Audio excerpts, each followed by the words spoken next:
Hi everyone, I'm Ben Wright, successful entrepreneur, corporate leader, and expert sales coach to some of the most talented people our amazing planet has to offer.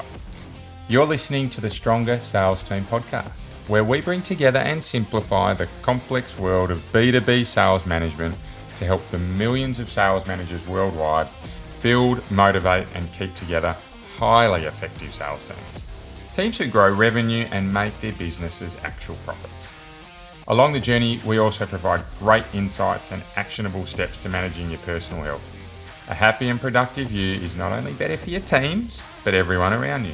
So if you're an ambitious sales leader who wants to build the highest performing and engaged teams, Stronger Sales Teams is right where you need to be.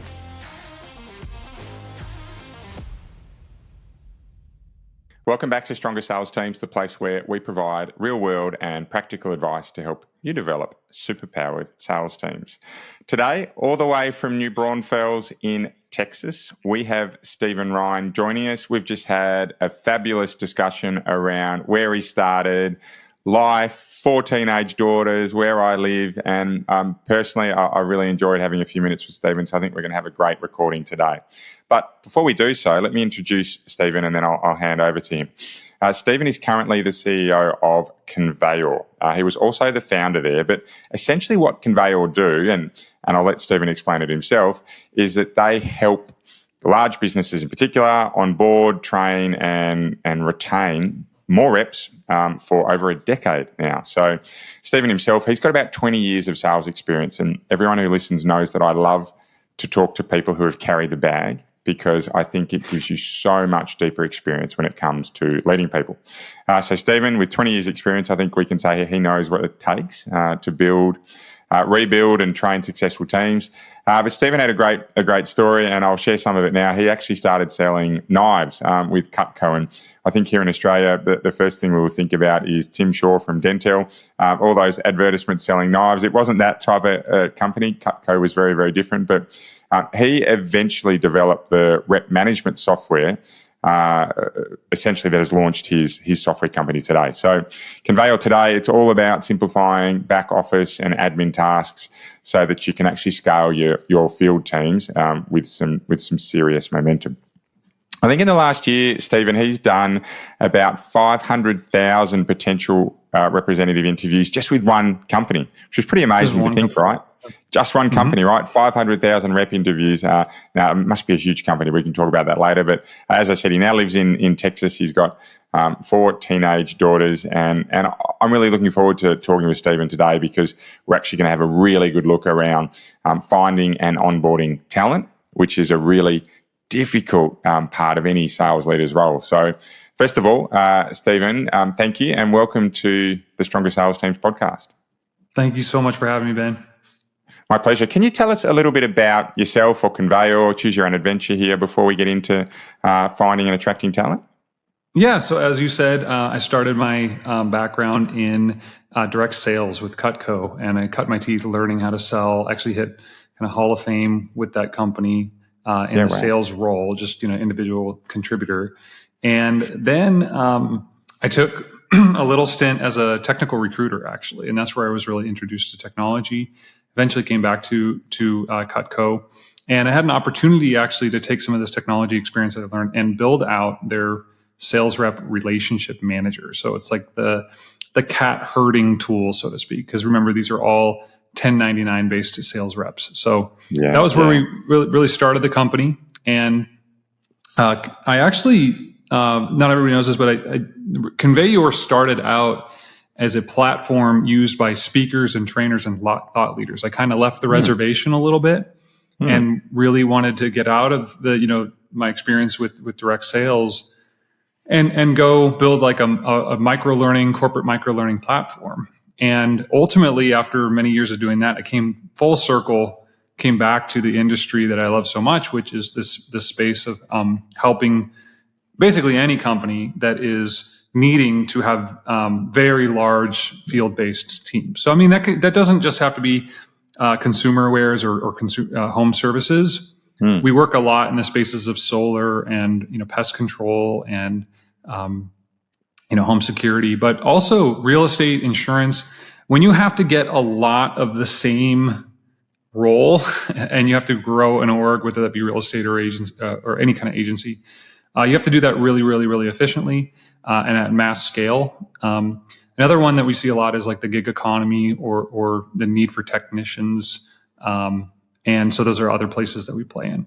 But our platform, what I liked, it's really easy when I talk to people in sales, like your audience, because when I describe recruiting and onboarding and training more like what they're used to on a day-to-day basis, which is a sales funnel, then everything starts to click with regards to how recruiting and onboarding and training should look like. It's essentially the same stuff you're already doing with your customers, but you treat the candidate like a customer and you build out a funnel that's just like a sales and marketing funnel. Yeah. I think far too often recruitment is still seen as a one-sided journey where there's not enough time spent understanding if you're a good fit for the potential employee rather than if they're a good fit for you. But let's get into it. Specifically, I'd love to start around how you see businesses scaling their teams or sales teams in particular, if you like, without compromising on quality, because it's a significant issue as you grow your team, how you have that same quality of not only competency that you're building, but also that you're attracting the same quality level of talent. So what are your thoughts on that, Stephen?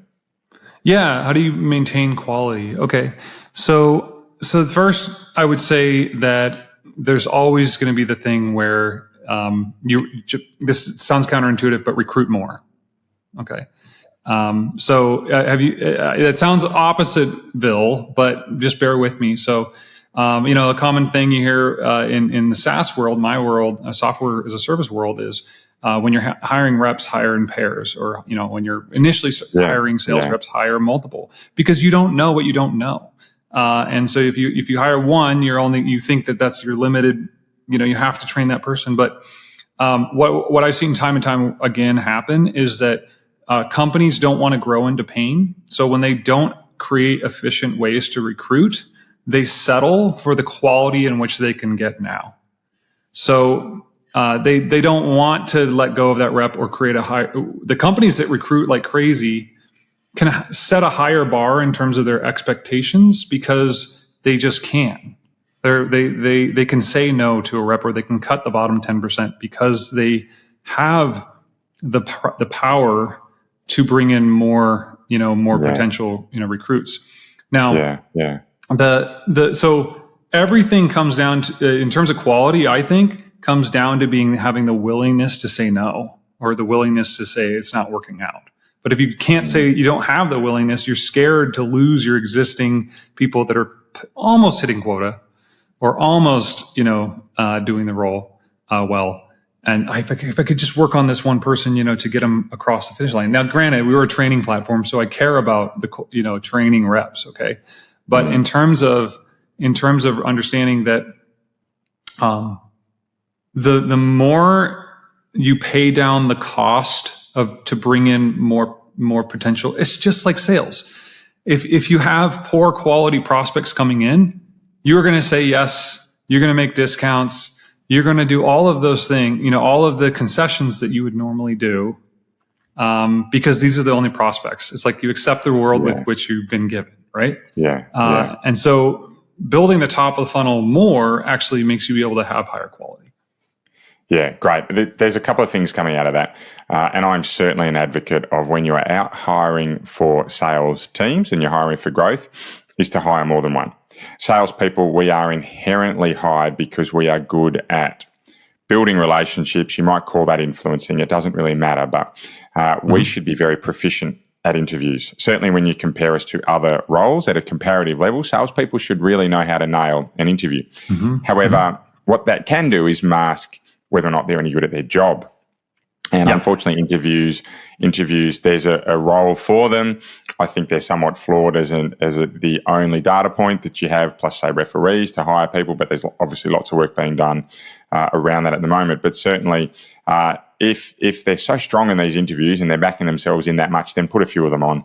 And survival of the fittest. And invariably in most of these companies, it doesn't come down to, well, what happens if I hire three and three are performing really well and I have to cut one? Well, invariably what happens is, if that front of house funnel is driving sales, you actually end up not cutting any of them because you've grown the business and you've moved magically into your next phase. So yeah, hiring multiples and not then needing to hang on to those that aren't performing to keep a bum on seat, if you like, really powerful. I really, really like that. Second piece is that if you're regularly out there prospecting for talent, just like you are prospecting to fill your funnels, then you're able to come across the talent on a more consistent basis, if you like, which gives you a greater chance to hiring good people. So I love those points. Thank you. What about using your existing team to help you attract top talent? Have you seen anyone do that, or have you dabbled with that yourselves? Oh yeah, definitely. And so granted, and mind you, my glasses that I have, the colored glasses I have are for maybe less high acumen, long sales cycle type of, salespeople or technicians. It's mostly, not just entry level, but maybe a sales cycle. They're selling a product that the sales cycle is less than a month. Okay, so that's where we do a lot of our experience with. But what we've experienced a lot is that context, being able to get to recruit candidates that come imbued with a little bit of the context of the role already, will win out all over job boards 99% of the time.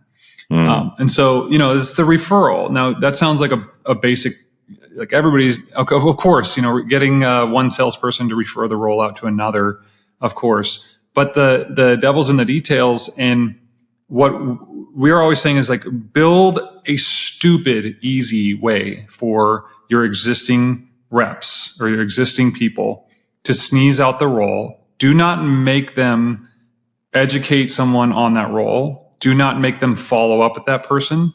Do not make them do anything but saying, this is what I love about my opportunity here. If you're interested, scan this QR code and you'll learn more. And then that kicks off a nurturing sequence to that candidate or that prospect, explains the role, references that person's name. It links back to who actually was the one that initially referred them. There's a leaderboard on those people that actually referred that. And you're literally nurturing that potential prospect without the rep having to do anything, the initial, the sneezer. And so you can't expect reps to recruit and be great at their job in sales and hit quota and also run this like sidecar aspect of recruiting. It's just too much. And so you just got to make it dialed in. And we see companies, I mean, the one I was telling you with that sets 500,000 people for interview, most of their recruits are what they call personal recruits or PRs. Most of their recruiting comes from another recruit. Okay. And they start the recruiting process in the right after the rep actually launches into the role. So they're already recruiting even before that person has been, like fully successful in their role. So they are not the contagion speed is great. It's probably a terrible term, but you don't get me what I'm saying. Degree of or time of incubation is very short. Yeah, no, I understand. Time of incubation, that's a better word. And when you think about it, it's very, very logical. As salespeople, we love to get referrals from our existing customers because we think it is a great element of social proof where we can be building trust and building relationships more quickly than we might otherwise do so. And the same comes down to recruitment. When you have others saying, hey, you know what, I work here and I'm really enjoying it. Why don't you get in touch with us and see if there's something that might work for you? So certainly love it. And so can I ask, 500,000 rep interviews, what type of industry is this business in? That's a lot of interviews. So that's actually Cutco. So they're one of our clients. So that is Cutco. And so they do a mass interview, right? So they bring in, they set them for a group interview, and then they do a very efficient, group presentation of the opportunity, and then do a post interview after that. It's a big numbers game for them. But we also have companies that are, Vector's on like a different level. And then we have other companies that are doing about, say 8,000 to 10,000 signed reps per year. So. Yeah, wow, big numbers, huge numbers. Okay, great, fantastic. So let's say we've got the sales representatives on board. We need to train them and get them up and running, particularly when we can acknowledge that every salesperson has a ramp-in period. It's very rare that someone will walk in the door and hit the ground running from day one. I've certainly seen it happen, but it doesn't happen all that commonly.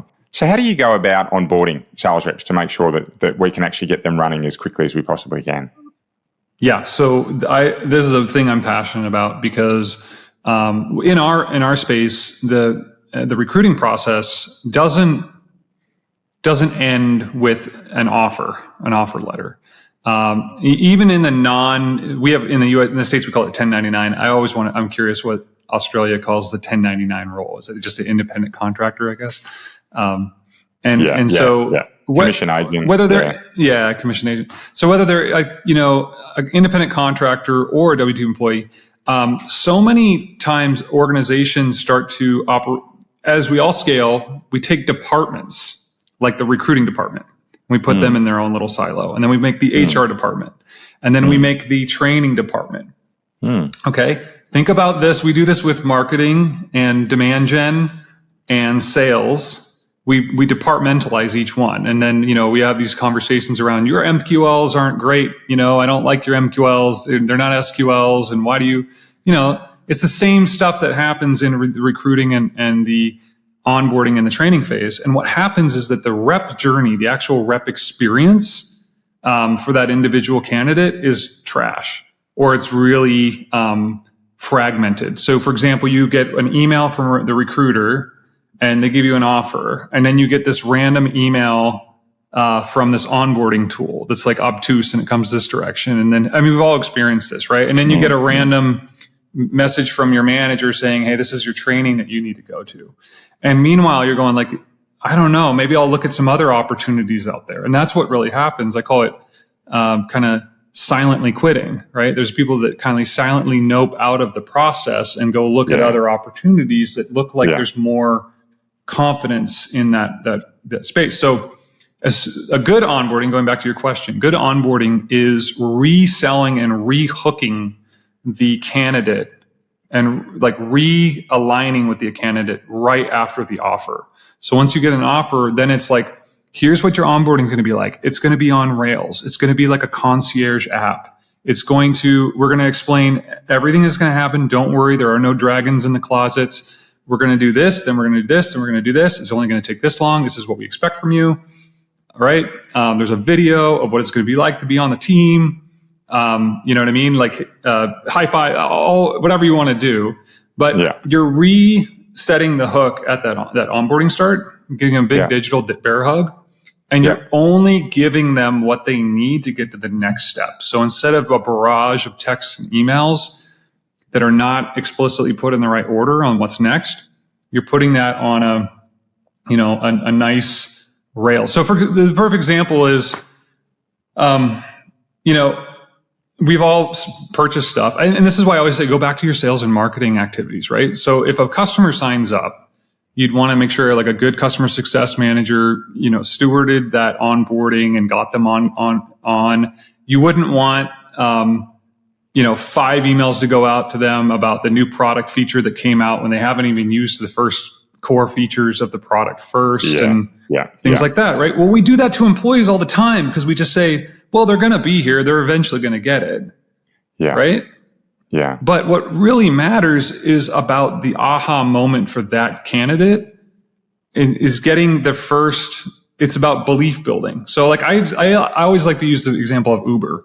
So the very first time you used Uber, it was probably really impressive. Or some people had a bad experience, but I don't know about you, but first time I use it, like this is nuts. Like I didn't have to think about where the car was. It just showed up. Yeah. I didn't have that anxiety of like, who's this person's name? It's right there. I know their reviews. I can hop in the car. I get out of the car. The tipping happens. And that's why it's so popular, because it takes what was a terrible experience with a lot of question marks around when's the cab going to get here and what's this person's name and what are they going to be like it just took all that out. And that's the type of experience that people expect in like everything now. when it comes to purchasing or buying things online. So why should our opportunity not have an incredible interface like that? Okay. Yeah. And so that's what we try to promote. Yeah. Okay. So we're talking about nurturing our new people when they come on board, treating them as we would with a customer from when we first prospect or first engage with them, moving them through the stage with a very structured approach to get them to a point where they can have a go, no go decision with our business. Same with people who are onboarding is to be, what I'm hearing is to be a little bit more methodical, one step at a time to take them along the journey rather than vomit everything, get out there, sink or swim, away you go, right? That aha moment I think you mentioned is really this is the difference, Ben. Like, I think people hear me say that and they're like, well, great. Well, I understand. But what's the difference when you do that experience versus when you don't do that experience? I still have the rep. The rep didn't leave. Well, the difference is, what if you could have a rep where at the point where you need to train them, they were so positive and so excited about the opportunity that if you didn't even give them the training materials for your industry, they just go on YouTube to learn about it. That's how pumped they are. They just went and figured it out because they were like, this is where I need to be. Yeah. This is where I'm. And so the difference is getting someone who's ready and has the contacts and is excited to take the next step versus someone who said yes to, I want to move forward, but then is sitting on the sideline of whether or not this is going to work out or not. That's the difference. Yeah, great. And engagement, I think, drives performance in so many areas. Okay, fantastic. So, Stephen, before we go today, there's a question I love asking our guests, and I think you're going to have an interesting answer to this. You're a sales leader of a team. You're wanting to really vroom, vroom, right, drive the throttle of your engine and grow your team as fast as you can over the next 12 months. So you're in a high growth phase for your business. Where would you start? Where would I start? I would start with building the perfect offer. I would start with, I know it sounds weird, but I would start with, do you know Alex Hormozy? Like he's a common marketer, salesperson. Yes. Okay. $100 million lead. Yes. $100 million offer and $100 million lead. I would start with the offer, which is, if I want to build a team, I would go to the people, not just my veterans, my crusty veterans. I'd go to the people that are doing really well that started in the last quarter. Okay. Right. And I'd ask them, where were you in your life? What problems did you have in your life? What did you want, that attracted you towards our opportunity? What were the things that list out the things that were your objections to other things you were looking at, and ultimately what caused you to go with us? It's like an entry interview instead of an exit interview. Yeah. Okay. Yeah. Got it. Build your offer. So start with the problems the objections around your role. Then talk about how this is just making a good offer. Make an offer that people would feel stupid not saying, yes to. Okay. Yeah. Record a few videos with that rep and say, hey, why'd you move forward with us? Great. Real quick question. Like, what were the things that you were scared about with the role? When you moved, okay, great. Those are videos that you will use after you sit the offer letter that you're going to send out to the rep, right after the offer to quell any thoughts they have in their mind about this not working out or not being the right role. Okay. Yeah. And so start there. And then I would focus on building that PR program I told you about, which is building it really, really easy for your existing team to, throw out some potential candidates and build out a nurture sequence. And you can do a nurture sequence on ConveYour. You can do it on Go High Level, on a drip tool, on a texting platform. There's a million different ways to do it. But I would start with incentivizing your existing team and incentivize them with this make it really, really, really easy for them to share the role. That's where I'd start. So cool. You're going to have two things. You're going to have a really good way of presenting. You're going to have don't start recruiting without having a really killer context and messaging for your role. Okay. Yeah. That's what I started. So interesting, right? When I ask that question, most people will jump to the customer side. You've stayed on the in-house side around getting the offer right for your people. So the offer being recruiting people in, and then a nurturing sequence for them, right? I love it. When I ask this question, I get so many perspectives, and for everyone listening, you can jump back and you've asked this 30 or 40 times now, and I don't know if I've had a repeat answers. So excellent, Stephen. Thank you very much for your time. So Stephen Rhyne from ConveYour, can you tell people where they can easily get in touch with you if they'd like to learn a little bit more about you or what you do? Yeah, so if you want to learn more about what we do, or you're interested in high volume recruiting or onboarding and training, check out ConveYour.com. That's ConveYour.com. So it's like convey and your put together with one Y. And check out our site. We've got a lot of content on the site that you can learn from, and you can schedule a demo with our team with Schedule Our Demo.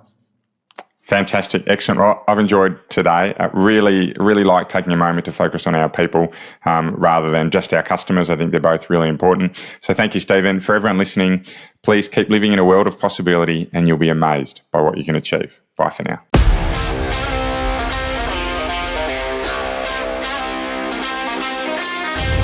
Want to be kept up to date with any of our free materials to help you build the best sales teams possible? Well, the easiest way you can do so is to follow us on your favourite social media channel. We're at Stronger Sales Teams on most of them, and if you DM us Stronger, we'll send you right back some great resources to help you build your superpowered sales team. If you'd like a little more help, please get in touch directly and book a free discovery call with me. I run a limited number of these sessions and they're free for my podcast listeners. I'd love to help you out. Until then, see you next week for another podcast of Stronger Sales Teams.